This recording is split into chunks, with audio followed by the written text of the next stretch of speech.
Hi అండి, welcome to MV food bites. మెతుకు వదలకుండా తినే మెంతికూర టమాటా కర్రీని ఫాస్ట్గా చూసేద్దాం పదండి. దీనికోసం ముందుగా హీట్ అయిన బాండీలో 3 టేబుల్ స్పూన్స్ శనగ నూనె వేసి 1 టీ స్పూన్ ఆవాలు, 1/2 టీ స్పూన్ జీలకర్ర, 1 టీ స్పూన్ మినప్పప్పు, 1 టీ స్పూన్ పచ్చిశనగపప్పు అవి కాస్త దోరగా వేగిన తర్వాత 2 మీడియం సైజు ఉల్లి తరుగు వేసి అవి కాస్త మెత్తబడిన తర్వాత 4 పచ్చిమిర్చి చీలికలు, 2 రెమ్మల కరివేపాకు వేసి ఓసారి కలిపి 1 టీ స్పూన్ అల్లం వెల్లుల్లి పేస్ట్ కూడా వేసి పచ్చివాసన పోయే వరకు వేపిన తర్వాత 3 చిన్న సైజు కట్టల మెంతి ఆకును వేసి కలుపుతూ ఆకుల్లోని నీరు అంతా ఎగిరిపోయి నూనె ఇలా వీడియోలో చూపిన విధంగా బయటకు వచ్చిన తర్వాత 1/2 కేజీ బాగా పండిన టమాటాల సన్నని తరుగును వేసి రుచికి సరిపడా ఉప్పు, 1/2 టీ స్పూన్ పసుపు కూడా వేసి ఓసారి కలిపి మీడియం ఫ్లేమ్ మీద మూత పెట్టి 10 మినిట్స్ మగ్గనివ్వాలి. ఇప్పుడు మూత తీసి టమాటో ముక్కల్ని ఓసారి గరిటెతో ఇలా మ్యాష్ చేసుకుంటూ కలిపిన తర్వాత మరొక 5 మినిట్స్ మూత పెట్టి మగ్గించిన తర్వాత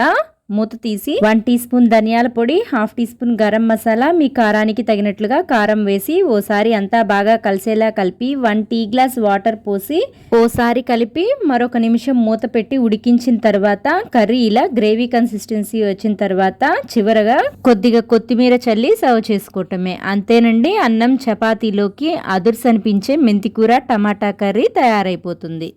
మరి ఈ మెంతికూర టమాటా కర్రీని మీరు ట్రై చేసి మీకు ఎలా వచ్చిందో కామెంట్ చేయండి. రెసిపీ నచ్చితే లైక్ చేయండి, మీ ఫ్రెండ్స్ అండ్ ఫ్యామిలీ మెంబర్స్కి షేర్ చేయండి. ఇలాంటి మరిన్ని సింపుల్ అండ్ క్విక్ రెసిపీస్ కోసం మన ఎంవి ఫుడ్ బైట్స్ ఛానల్ని సబ్స్క్రైబ్ చేసి ఫాలో అవ్వండి.